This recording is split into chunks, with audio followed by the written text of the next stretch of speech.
Oh, this looks like a Betty White forecast. 77 degrees and gorgeous. Or 77 and gorgeous for Betty White. She's older than that? Oh, the analogy doesn't work then. News Talk 105.9 WVGA. I don't know a lot about numbers, but I do know one guy who does know a whole big bunch about numbers. His name is Jack Kingston, representative of Southeast Georgia. Jack Kingston, good morning to you, sir. Frank, it's good to be with you. I'm going to say hi from Congressman Lynn Westmoreland, but he's walking away. He's pretending to be important, but I can get him on if you want to say hi to him. He represents Noonan, the Stockbridge, Peachtree City, but he's a member of the Georgia delegation. I'm actually kind of in the basement of the Capitol. See Jeff Flake over there and a guy named Dan Boren from Arkansas. So I'm just trying to give you the picture that I am in the inner bowels of your government working hard. Wow. So did you really heed John Boehner's advice then the other day when he told you guys to get your ass in line? Did he say that to you? Well, he said that. But what were the other bad words he said? We can bleep you out if we need to, you know. He actually talks a lot like Frank Barnett. He's a guy that he can cajole in a friendly way, and that's the way he was saying it, and he can cajole in a serious way, but that's not the way he was saying it. And so, you know, we're working through a difficult process here. Mm-hmm. And, you know, I mean, I've been in Washington a while. I was here for impeachment. I was here for NAFTA. I was here on the declaration of war in Iraq. You know, I've seen a lot of big votes before, and you know, there's a certain formula you get where, you know, people talk, and then you have to set a deadline, and then the deadline approaches and people talk some more, and then you start moving legislation, and one side points a finger to the other side saying, we're never going to accept that, and lots of chest pounding. So I think we're moving from the chest pounding stage to more the legislative seriousness stage where you get in a zone where people start saying, my gosh, we could have a government default, and this August 2nd deadline might be serious, and the stakes get high.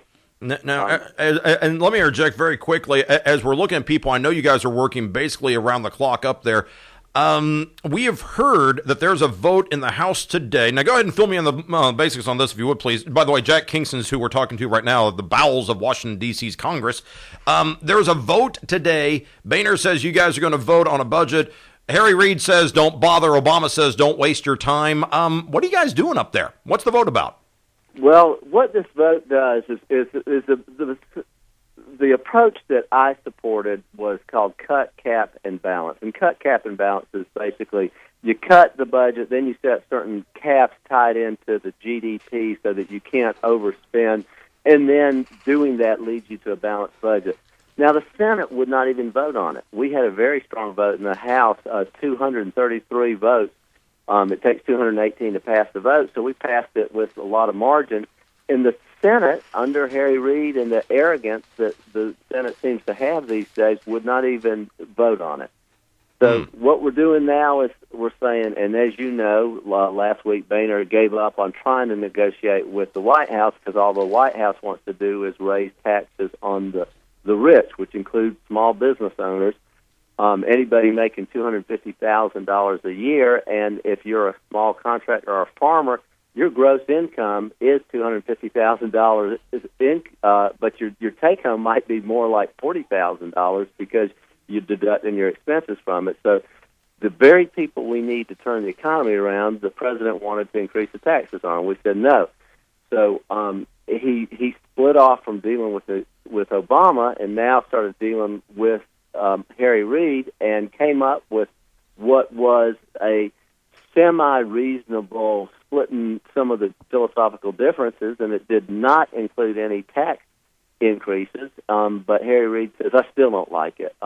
What I think we will be doing is passing that vote out of the House today and saying to Harry Reid, you know what, August 2nd is coming, and if you're really concerned about the government defaulting, here's a bill. You haven't produced a bill yet, and that's something so important.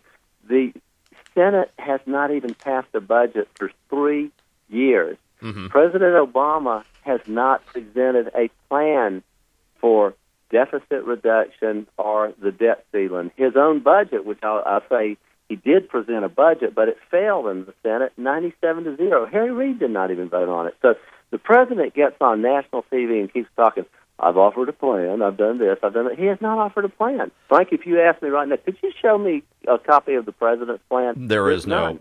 Well, here's the question. So once I get back, I just had a huge segment on this a few moments ago before we were able to make contact with you, is that I said I still have a case of optimism about this because I keep saying this is solvable. It's not Armageddon. How we're going to solve it is the question, but this is a situation as dire as it is. My friend Jack Kingston, this can be solved. Am I oversimplifying this?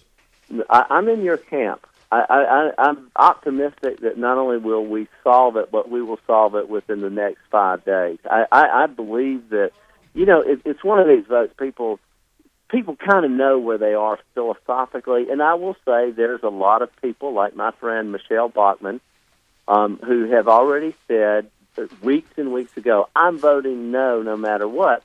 Now, unfortunately, a lot of those people also have not offered alternative plans, and in the real world, it's good to have philosophical beliefs, but you have to back it up with, and here's my plan. I don't just have a vision, but I have a infrastructure to get you to that vision. So, there are a lot of people on both sides of the aisle right now who've just put a stake in the ground and said, you know what, the politically popular vote is just to say, hell no, go back home, lecture everybody on the evils of Washington, D.C., and how flawed our government is that governs a land of 311 million people. But, the reality is, right now, about half the people in America do not pay income taxes. Mm-hmm. Well, and there's a huge brokerage system for it. There's a lot of people involved keeping that system up, and that they're very happy with the status quo. But we got to change all that. We've got to get America's financial house in order before China and the European Union tell us that we have to do it ourselves. Well, and the bigger question I have for all that is that has anyone introduced in any of these negotiations a game changer like, say, a fair tax or something that says, hey, if you repeal Obamacare, maybe that's a game changer? Have either of those ideas come up, or are we just trying to move in some other direction? No, absolutely. We passed repeal of Obamacare. It failed in the Senate. I'm a co-sponsor of the fair tax. We only have 60 co-sponsors in the House, so we can't even really get it to the House floor. I have introduced a bill to repeal the advanced funding for Obamacare. That's $105 billion, and we're still pushing that, and it's something that we hope we can. And parts of it actually have passed the House. Again, it has not passed the Senate. The Senate spends a lot of time not voting on bills, and so we put a lot of ideas out there. But again, when you think about the 50% of America who do not pay taxes, they are well represented in Washington, D.C., and there's a lot of congressmen and senators who are going to fight for them to keep the status quo. And that's what the problem is. I mean, we're driving off the cliff, and we've got a lot of people who think that we don't need to make a turn left or right. And it's very scary to me because, in fact, I had talked to two of the young people who work for me in my office, and, they don't have that Frank Barnes optimism. They're actually saying, what do we do? Do we buy gold? Do we think about moving out of America? Is America going to come to an end? And I don't believe America could come to an end on something like this. I do think we may have our credit downgraded, and I think if that happens, the interest rates will go up. I think the economy will be in a further tailspin. But I also think where you look, where we have been, when President Obama came to office, gas was $1.83 a gallon. He's basically closed offshore drilling, and he won't do anything about Alaska. So, we're at the mercy of imported oil more than ever right now. That kills the economy. The unemployment when he came in was about 7.5%. Now it's about 10%, and that's really only because of people actively looking for a job. It's much higher than that. And black teenage unemployment is off the chart. It's probably about 60 or 70% under this president. And, in fact, the racial income has widened under the difference between between white and black incomes under Obama is wider than it ever has been in history. And all these statistics are true, and I've listened to it. But here's the good sense of optimism I share with you is that I have not heard of a mass exodus. I do not know about one-way tickets to Argentina or Peru, just overselling those flights. I mean, people are going to tough it out. We know it's going to be a bump on the road, but long-term we're going to be fine. Can you give me a sense of can you name, without naming the person, the party, is there an idea that's come out that even you looked at and said, that is so insane, you've got to be nuts to even present that to the Congress? Well, Harry Reid's plan for the debt ceiling is basically just to give the president a blank slate, $2.4 trillion debt ceiling increase without any stipulations whatsoever. And I think, well, that's exactly why we're in this situation. And also, that 2.4 number is not arbitrary. That gets him beyond the November 2012 election. Exactly.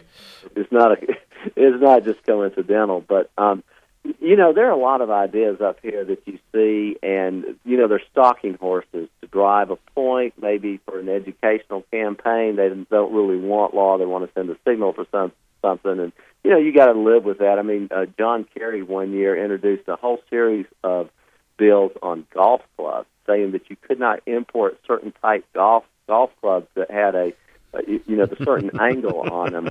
And I can't remember who he was protecting from Massachusetts, but it was just to send a signal that, to their foreign competitors, we're watching you. And, those kind of things do get introduced from time to time. But the situation that concerns me is that we are the largest economy in the world. We're the most important economy in the world, and we do need to do this right. And so what Moody's and Standard & Poor's, and if there's an adult in the room, it might be the rating agencies, and what Moody's is telling us is, it's prudent to raise the debt ceiling, but if you raise it and you don't change your spending habits, then we are going to downgrade you. So we'll downgrade you if you don't raise it. We'll downgrade you if you raise it irresponsibly. The only way you keep your good credit rating is to address this problem by getting into your welfare, your entitlement programs, where the big ticket items are in the budget. And what the House will be doing today is passing a bill that does that. And Harry Reid and the president have said, well, we're going to veto it. But I think it's the last chance we have to do something sane. What worries me, and I've been in here been in Congress for a lot of the fire sales, and whether it's, the post 9/11 Homeland Security spending, or the spending to prevent a bird flu epidemic, or whatever the cause, or, post Katrina or Haiti earthquake, when we get all emotional, bar the door on no one can bar the door on spending. We compete to throw money at the problem. And one of the things I don't want to be in next week is you have you pass the deadline, the Social Security checks, the veteran checks get put on hold, the stock market drops 500 points. Then what we'll see is a panic by the politicians in Washington to raise the debt ceiling $3 trillion and no strings attached. And that is, to me, a very real possibility and something that I'm going to fight like the Dickens to prevent. I hope you do. Final basic point. I know I don't want to get a little bit off topic here or look ahead. Redistricting. I live in Valdosta, right next to Valdosta State University. Are you going to be my representative next time around, or am I going to be gerrymandered into the Sanford Bishop territory? I would love to be your representative. There is a plan by the state legislature to cut Valdosta out of the 1st District in Berrien County and all those counties. And I know a lot of times things get introduced and people take a look at them and, maybe they don't get passed. But it is something that I'm very concerned about. And we'll be talking to my state representative friend in the Valdosta area to, what can we do to... Oh, come on. That'd be awesome, because I'll go to Washington, because I could run against Sanford Bishop. You know what a hoot that would be? You and I would go see Captain America together and, get some popcorn and stuff like that. I think this is a win-win situation for all of us. We could have, and then when he loses, loses to you, he can become the radio host. There you go. See? Everybody's happy. Jack Kingston, I appreciate you taking the time. I know you're a busy guy. And oh, by the way, were you as disappointed with the movie Thor as I was? Because I know you're up on the Avengers Fantastic Four. What do you think? Thor, kind of okay? I thought it was a lousy movie. I like King's Speech. I saw that the other day and really enjoyed it. And I don't know if you've ever heard of a movie called Mrs. Harris. It actually came out about 5 years ago. Mm-hmm.